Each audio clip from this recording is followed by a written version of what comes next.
Hello everybody and welcome back. My name is Kari and today I am doing my February wrap-up. I don't know why that took me so long to remember what I was doing, but anyway, I read 10 books in February, of which I own 3. Because that's evidently where we're at. But anyway, let's get into them. So, first I read, well not first, they're in no particular order, but anyway, I read Mama Day by Gloria Naylor for my book club. I gave this one 2 stars. I'm 100% sure that there is context I am completely missing, and at our discussion there was a lot of symbolism that I think would add to one's understanding. However, I didn't get that symbolism. It's never been my thing. I kind of need somebody to explain it a little bit more to me. And so I didn't get the symbolism. On top of that, I hated the writing style of this book. There are no chapters anywhere in this. It's just in 2 sections. That's it. So I didn't like that. I didn't understand, I guess, the point. I didn't enjoy reading it. I didn't want to pick it up. But I gave it 2 stars because it had some really poetic moments and some really good descriptions. And ultimately, I know that I missed so much in this book. However, when you rate based on enjoyment, I hated this book. And so the 2 is my concession to recognizing that I missed 95% of this book. I also read Neela, Victory Song by Chitra Banerjee Divakaruni. And the other book that I read by her, as you will have noticed in my last TBR, was The Last Queen, which was also very good. But this is evidently a brand of American Girl, which I didn't realize when I first got them back in, God, when was this published? 2002, in case you were curious. This is, oh god, this book is 21 years old. Oh my heart, I can't. Oh god. Anyway, moving on. This book follows Neela, our protagonist. She is, I think, 12 or 13. She might be 14. Somewhere in that range. And it is 1939. So we're just about to hit World War II. India is fighting for its independence. Gandhi is leading marches, and there's people going, yeah, peaceful isn't enough, we gotta break some heads. Absolutely fair point. Turns out that's more effective. But Neela is a young girl, and she and her family live in rural India. Her dad goes to the capital, Delhi, I believe it's Delhi. Calcutta, sorry, wrong city. Her dad goes to Calcutta to help, or to take part in one of these peaceful protests, and turns out it's not as safe as you would think. And so her adventures go there. It is a very quick read because this is aimed toward, middle grade. I read this when I was in middle grade though, so it was perfect then, and I gave it 5 stars.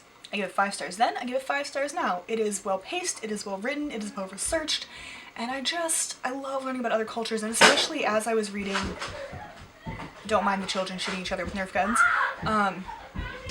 February apparently should have been themed Subcontinent India month because I read a lot of books set in India. But it was really fun reading this one because I got a lot of the context, just similar context and words and vibes from both of these books. So there's that one. Which brings us to this massive thing. This is 1,474 pages, in case you're wondering. And this is A Suitable Boy by Vikram Seth. This takes place in 1951 to 52, and it follows a young girl, Lata, and her mother, Mrs. Rupa Mehra, because she doesn't have a first name once she gets married, evidently. It's one of my pet peeves with this book, is that the married women who are married at the beginning of the book are only referred to as Mrs., their husband's name. Anyway, but 1951 to 1952, we follow Lata, who is about 18, she's in college, and she's looking for a love match, essentially. Her mom is trying to just fix her up, because arranged marriage is fairly common in India. It's 1951. I don't know how common it is today, which is why I say in the 50s I think it was still relatively common. But anyway, we end up following about 4 different families who are all intermarried. There's the Mehras, the Kapoors, the Chatterjees, and the somebodies. Oh, there is a family tree at the beginning of this. Khans and the Khans. yeah, and the Durranis kind of come into it, but anyway. I really enjoyed this book. I did give it a 3.75 because there were bits that were a little irking. For example, only referring to a married woman as Mrs. her husband's name. Or using full names. There's one who is Dr. Kishan something something Seth. Every single time you got all 4 names. I don't need all 4 names. 1,500 pages or not, I remember the names. Maybe if you don't see them for 100 pages, you refer to them as the full name, the first time. But that irked me. And then on top of that, this book is just so big, and it could have done very nicely if it was just this big, right? Like, it would have been perfect at that. But no, it's longer than my copy of War and Peace. So I really did enjoy this book. It is a good slow burn. I think there is a ton of atmosphere, and I did enjoy it, but there were enough little things that built up for me to go, I can't give this a 4. So 3.75.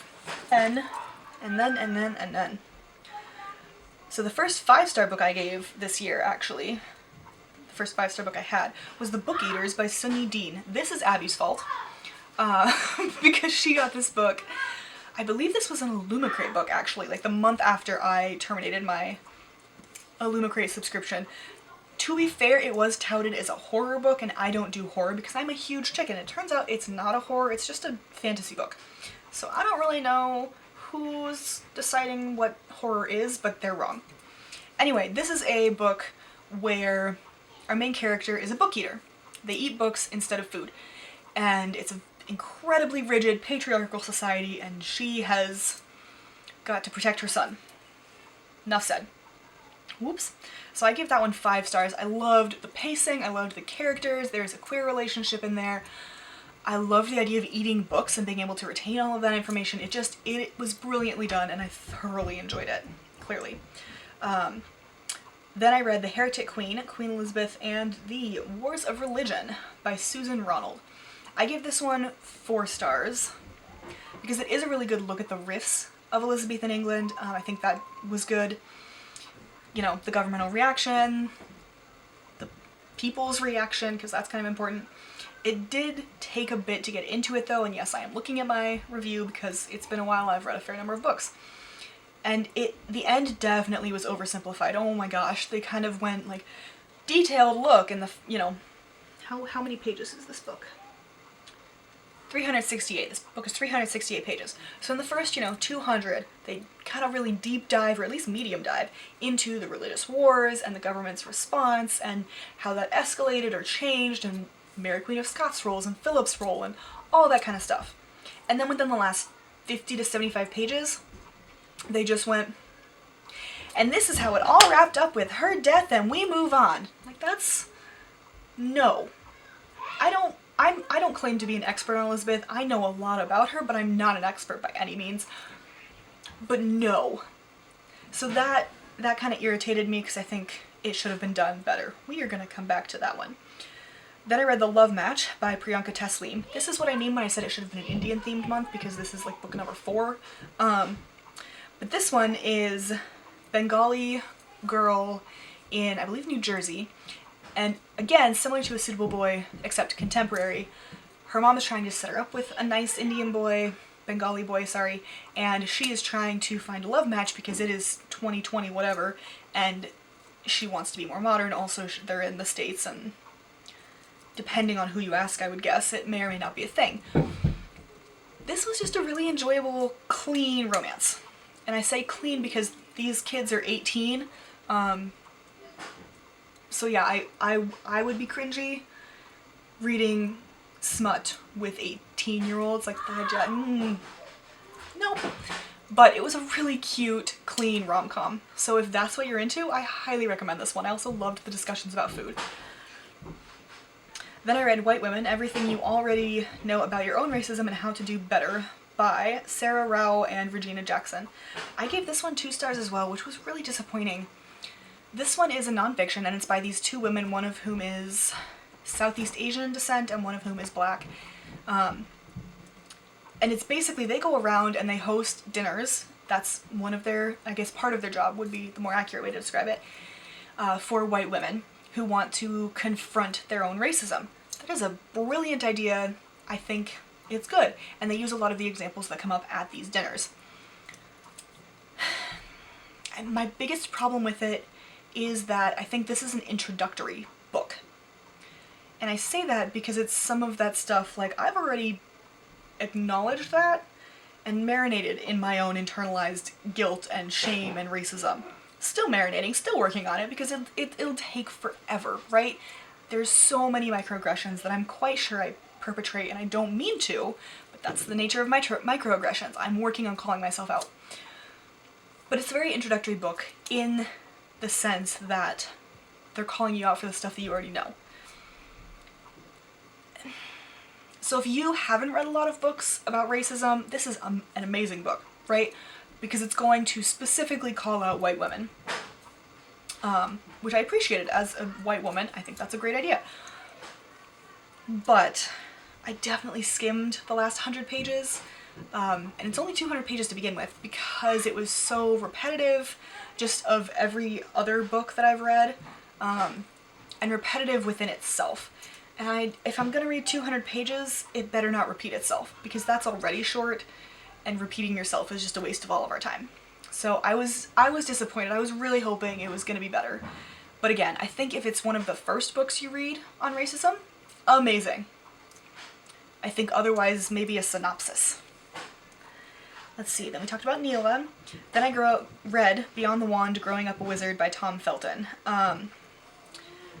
I really enjoyed this one, actually. I gave it 4 stars.